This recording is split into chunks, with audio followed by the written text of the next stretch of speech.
Hi friends, இன்றைக்கி நம்ம வீட்டில் என்ன செய்ய போகிறோம்னு பார்த்தீங்கன்னா, நம்ம கத்திரிக்காய் போட்டு காரக்குழம்பு தான் வைக்க போகிறோம். வாங்க எப்படி செய்கிறதுன்னு பார்க்கலாம். இப்போ நம்ம வடை சட்டி எண்ணெய் காஞ்சதும் நல்லெண்ணெய் சேர்த்துக்கலாம், வெந்தயம் சேர்த்துக்கலாம், கடுகு சேர்த்துக்கலாம், சின்ன வெங்காயம் நல்லா வச்சு வச்சுக்கோங்க. சின்ன வெங்காயம் தான் போடணும், அது நல்லா டேஸ்ட்டாக இருக்கும். அப்புறம் பூண்டு இதெல்லாம் போட்டு நல்லா வதக்கிக்குவோம். கத்திரிக்காய் போட்டு புளிக்குழம்பு வச்சா சூப்பராக இருக்கும். காரக்குழம்புலாம் நல்லாயிருக்கும்.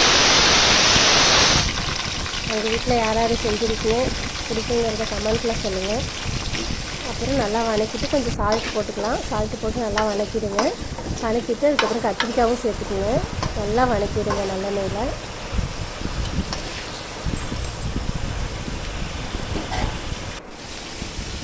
கறிவேப்பிலை சேர்த்துக்குங்க. புளியெலாம் கொஞ்சம் ஊற வச்சுக்குங்க.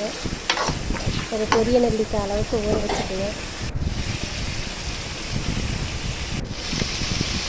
தக்காளி போட்டுக்குங்க. 2 பழம் போட்டுட்டு உங்களுக்கு எவ்வளோ பெரிய போட்டுக்குங்க.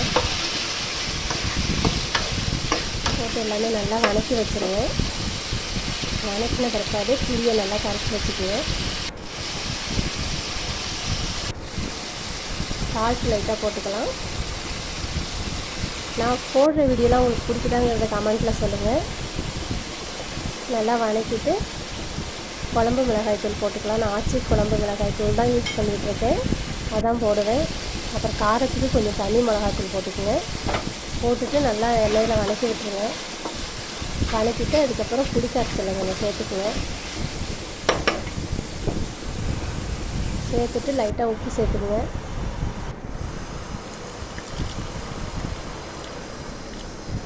ஒரு 5 நிமிஷம் நல்லா வதக்கிடுங்க. வதக்கிட்டு கொஞ்சம் போல் தண்ணி சேர்த்துக்குங்க. புளி தண்ணி சேர்த்துக்கிட்டு கொஞ்சம் தண்ணியும் சேர்த்துக்குங்க தேவையான அளவு. அப்புறம் நம்ம நல்லா க்ளோஸ் பண்ணி வச்சிடணும்.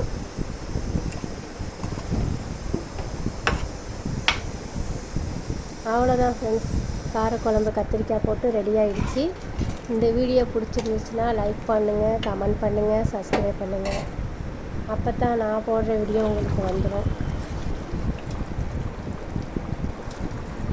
அவ்வளோதான் ஃப்ரெண்ட்ஸ், சுட சுட சாப்பாடு போட்டு நம்ம காரக்குழம்பு கத்திரிக்காய் போட்டு சாப்பிட்டோம்னா சூப்பராக இருக்கும். இதுக்கு நம்ம அப்பளம் பொரிச்சுக்கலாம்.